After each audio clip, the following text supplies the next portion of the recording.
Hey guys, I'm back. This is gonna be the second video of the day because I haven't vlogged or video recorded in 2 weeks. I'm new to this. I'm running around, got a lot of things going on right now, but I want to reach out and it's good. It's therapeutic, right? That's the thing. Cathartic. You're letting it out. This one is about my dating pet peeves and deal breakers. So let's get into it. Okay. So these are my pet peeves, and this is my thing about, especially when you first date somebody. I'm very picky, and I think that's a wonderful quality for any person to have. But with that said, I'm not the type of person that won't give a person a chance. I am a person who talks to everybody, and I still would like to get to know you, but don't mean I would want to date you. And I think that that's the beauty of me. I'm picky with certain things, but that doesn't mean I couldn't talk to have a conversation with you. I wouldn't rule anyone out because you don't fit what I'm looking for. Because the beauty and thing is, meeting people is a wonderful thing to just find out what's different about people and how people think and how everyone's not the same. And I love that about human interaction, is that you can meet someone who may look like you or be the same race as you or ethnicity or socioeconomic status, but you have two different perspectives on life, and that's awesome. I mean, history is my favorite subject, so I think maybe that's why I love to talk and get to know people and their cultures and this and that, just how they think and stuff like that. But when it comes to dating, I do have some pet peeves and just some real deal breakers. But for me, a real number one pet peeve is when you're on a date and your date, I don't know if this ever happened to anyone else but me. Maybe I just get the crazy mofos. I think I do. But I hate, it just drives me crazy when a man and I go out on a date and he takes my drink and sips it. I know you guys thinking like, that's not a big deal. It is a big deal. You don't ask. Like, it's not that they ask. If you ask, that's so different. But I've had a date literally take a sip of my ginger ale. Really? You couldn't ask me? You couldn't say, hey, can I have some ginger ale? Yeah, sure. Let me get you another. No, he literally took the drink, had a sip. It's like, that's really good, before I could even react. I was like, okay. Okay. One, I don't know where your lips have been.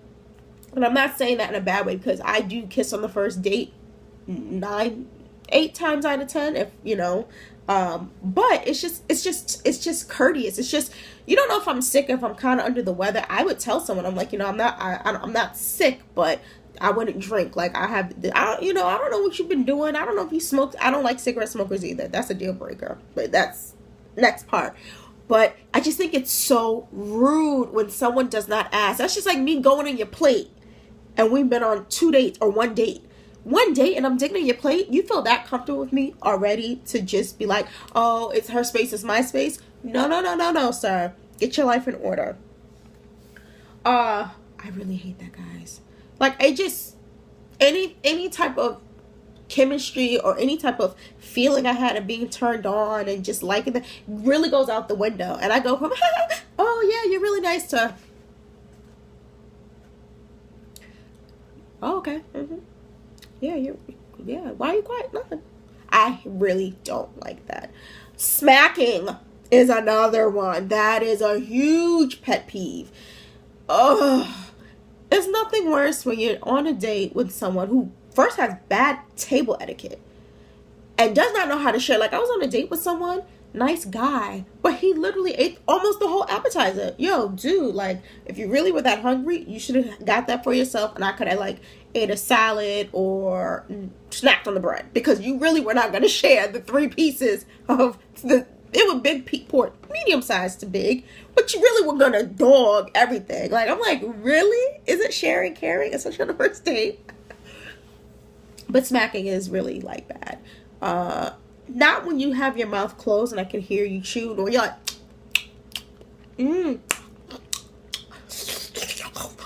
I know it's nasty and I'm stuffy, so it sounds even worse. But smacking, like, for real, like, we're in public. Really? You can't keep your bad habits at home?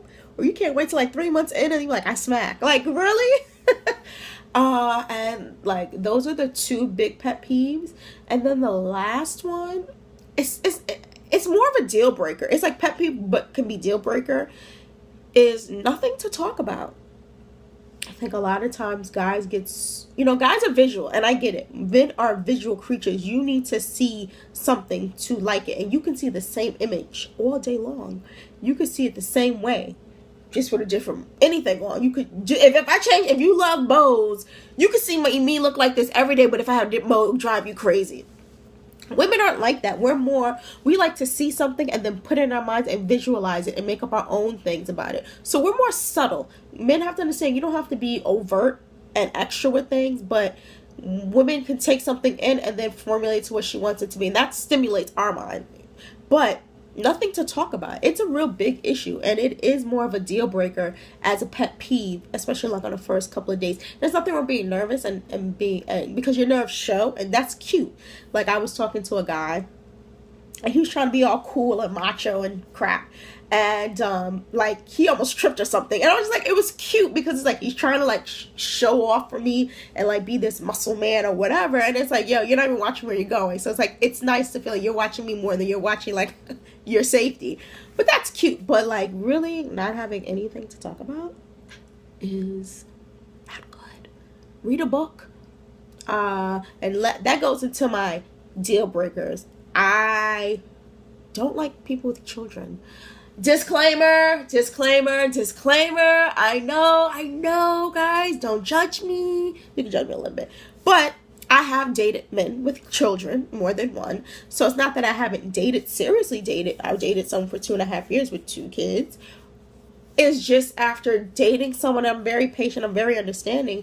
It's just something I don't really want to deal with, because in reality, I'm not a type of woman, because I want to be married. So if I'm marrying someone with children, I'm adopting your children. Like, that's how I feel. Like, I'm not going to play house. It's going to be real. Like, this will be my child. He or she will have a place to stay. It's not just, oh, you go see him. No, he lives with me. I cook. I do. He listens to what I have to say. He will be my child. He or she will be my adopted child. That's just how I feel. I feel that's the right thing to do. I don't want to exclude anyone from any type of family. I don't want a child to feel like it's their fault that the parents are together or that she doesn't like me. That's just me.